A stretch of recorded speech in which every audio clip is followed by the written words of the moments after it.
Hey everyone, today I'm going to show you how to buy tax Lien certificates in California. So here is just a quick note. California usually doesn't sell tax Lien certificates like other states.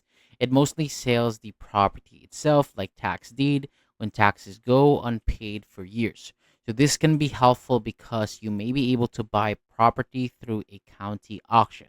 So here is how it works. If the owner doesn't pay property taxes for about 5 years, the county can auction the property to recover the unpaid taxes. So where to find these auctions? It's on bid4assets.com, auctions, or ito, govease.com.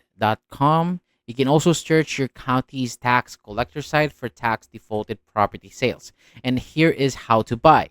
Make an account on the auction website, register for the county auction. Sometimes a deposit is required.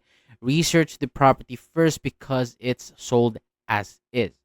Bid during the auction and pay by the deadline if you win. After you pay, the county issues a tax deed in your name. Always do your research before bidding. So, thank you so much for watching. For more videos like this, hit the subscribe button, and I'll see you on the next one.